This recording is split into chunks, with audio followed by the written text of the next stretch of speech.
Hi guys, we're going to take a look at the trade that I took on Friday of last week. It was a long trade I took on the NQ, the Nasdaq March futures contract, and I think it was really interesting, this trade, so I wanted to come on and review it with you guys.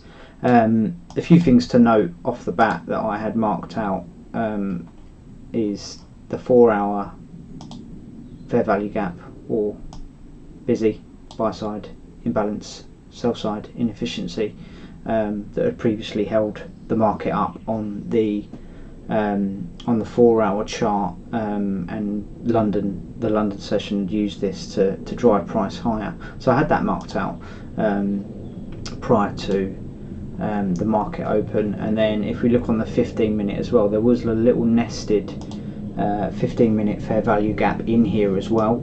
So I just had those two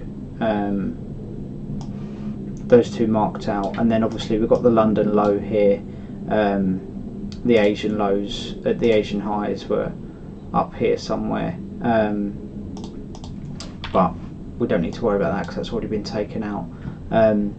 So yeah, I'm just going to move over to the 1-minute chart, and hopefully we should be around the open. Yeah, so we're just before the market open essentially, and we can see that London has traded up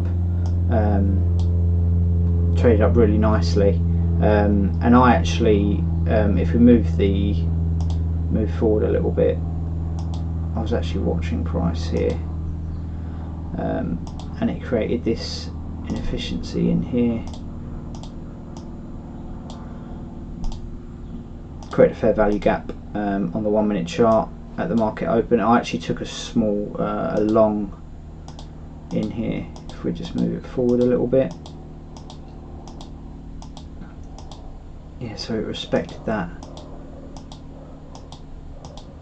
I took a long in there after that candle close, and it come back and took me up for break even essentially. I expected the market to run higher. We were at all-time highs, so yeah, I expected it to use that to drive price a little bit higher, and then potentially retrace. Didn't work out, so yeah, I broke even on that trade. So yeah, I was kind of I wasn't expecting price to actually move down low, but if you look here, what it actually done is it used that inversion, that fair value gap, and treated it, once it broke through it, it treated it as an inversion fair value gap, and effectively used it to move price significantly lower. Now I wasn't expecting this drive lower in price, to be fair, but so be it. I missed the move, and yeah, it kind of just dripped down lower, got a little bit more aggressive. If we hit the play button there, that should speed things up a little bit as well. So you can see the price just kind of dripped down lower, and yeah, I wasn't too interested in it. It was getting a bit late here UK time in the in the UK. It was getting a bit late, and I sort of went off, done something else, and kind of forgot about the charts really. And I did have an alert though down here at the London low, and if we skip it forward a little bit further, I'll put that on, so hopefully that will, yeah, so we move it down, and around 11 o'clock actually, it took that London low out, and what I noticed is it displaced quite heavily when it took that low. Don't know if you can see that there, and it created a fair value gap on the 5-minute chart. So you can see that here. Just move that over. Yeah, so it created a fair value gap on the 5-minute chart when it took that low out, which was significant. I marked that out, and you know, was just seeing how price reacted if it did eventually come back into that gap, which it did. And if we were bearish, you know, we could quite easily have seen price move up into here and then just drip down lower and lower and lower. But what actually happened is I was watching it on the 5-minute chart, and this candle here, let's just zoom in on that a little bit more. Yeah, so this candle here, you can see it's taking the London low there, displaced, and it came back up and closed not only above the 50% level of that fair value gap, but into the upper quadrant. So I was looking at this and thinking, this could be interesting. And what I've done at that stage is, if we look over at the ES chart, for then, let's go back to then. I'm pretty sure. Yeah, so if we look at the chart for ES at the exact same time, we can see there that the ES did not actually take out the London low. We can see it actually created a really slightly higher low that you can see there, and that's the exact same candle time wise on the NQ. So sorry, let's go back to the NQ. Yeah, so we can see there on the NQ we made a lower low, and that is SMT. It's an SMT divergence with the ES. So I was looking at that and thinking, you know, this could be interesting. You know, we've had a trending day, or trending AM session, I should say, towards the downside, and now we've got the London low taken with an SMT with the ES that's developed. And then obviously following that, we've got this 5-minute fair value gap that's been broken into, and broken into the upper quadrant as well. And then the next candle that closed really wicked down, and it just about, on the 5-minute, it just about closed with the body above it, this fair value gap. So now I was interested, and I was thinking this potentially could be a longing opportunity if we treat this fair value gap as support in the form of an inversion fair value gap now, because it's broken above it, it's inverted it effectively with that break above, and we'll need to see how it reacts. So I'm going to drop down to the 1-minute chart here, and you can see that moved down, and then it did close above it. And I was watching price, and what I noticed about this is there wasn't many imbalances on the 1-minute chart, but what there was a very small fair value gap sitting in here, and I believe that's the only one. It's the only one that I could see anyway, even though it sort of traded through it there and then closed above the 5-minute inversion fair value gap. I still had it marked out, and yeah, I was just kind of watching price, seeing what was occurring, and I had that marked out to see if it respected it, and lo and behold, if we move it along a little further, yeah, so this candle here, was it that one? No, it's the next one, I think. 2 candles along. So that candle there, and on that candle there, as soon as I saw that wick, I entered it, and I think my fill was around 8005, so it's around there.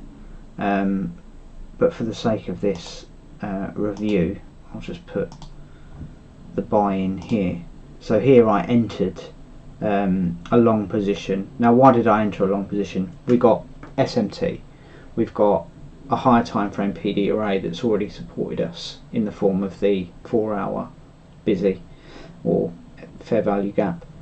We're in the lunchtime macro, which was a key element. Now the lunchtime macro is something that, particularly when we've had a trending AM session, is something that can play out really well if it taps into a key level. You can find that the lunchtime macro, if we've been trending in the AM, will pull towards 50% level of the range. Now I had this in mind, and we're entering into lunchtime macro. I mean, it is bang on 11:50 here, which is the start of the lunchtime macro, right there where I entered. So I had that in mind, and if we mark out here, sorry, bear with me.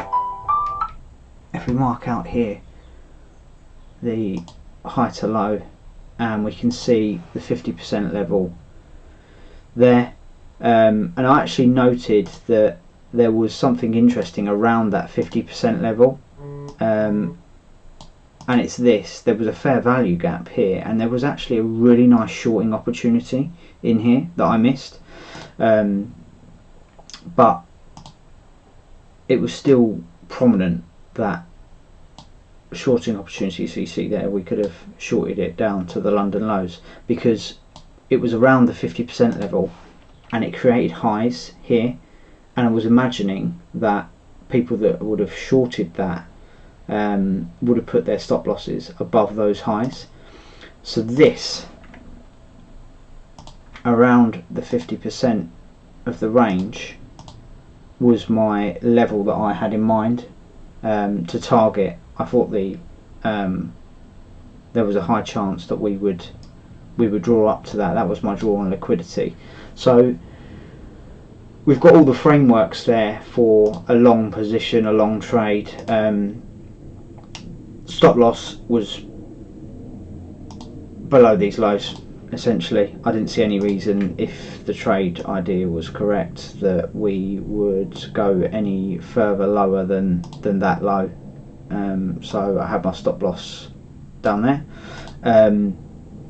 That was the wick of that 5-minute candle, if you remember, that closed above the fair value gap, and take profit was up here. Now I'm going to let this play out a little bit, because I'm just going to talk you through my thinking while I was in the trade, and I made a few mistakes in there, to be fair. The first one was I took one. I opened the trade with 2 contracts, and I took one off there, basically. So I sold one contract off there to pay myself, because we had a long, quite a large trending AM session. It was late on Friday for me, and I didn't want to risk losing any more money,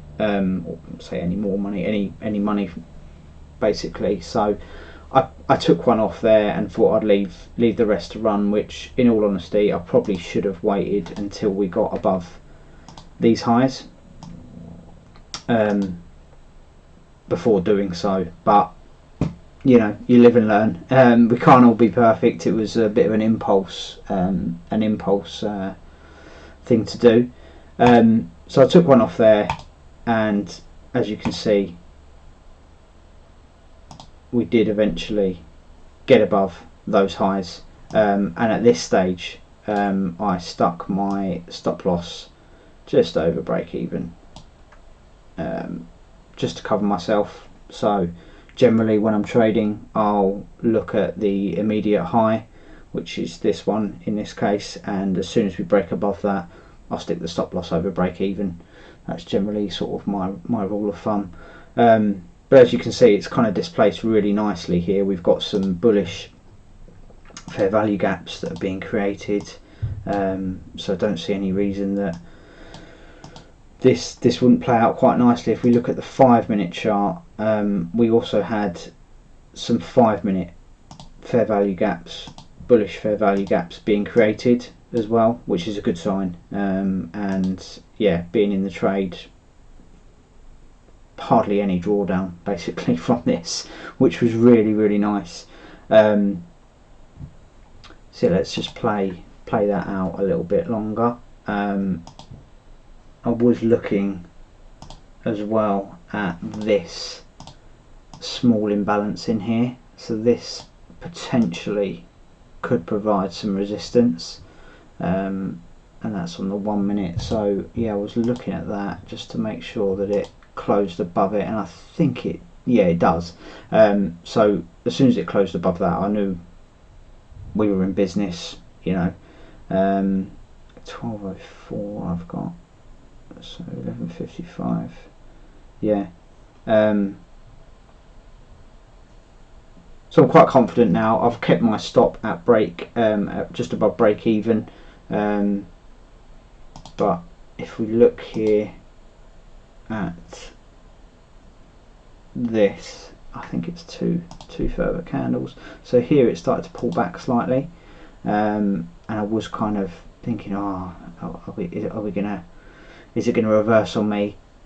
Something else to note, it actually touched 50% of the range as well, so it could have reversed there for me. You know, it's played out essentially my idea.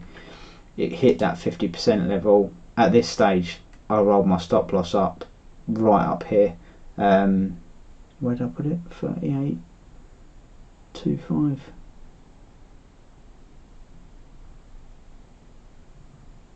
Yeah, so I stuck it there.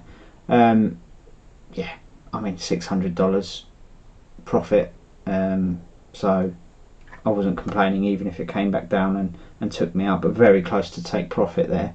And as you can see, we've hit the 50%. I still knew, well, I still believed that it was going to come up and take these highs out. So yeah, just rolled that up, didn't close the trade, and then lo and behold, 2 candles later, boom, we hit the full take profit. Really nice trade. Yeah, lunchtime macro, trending in the AM session.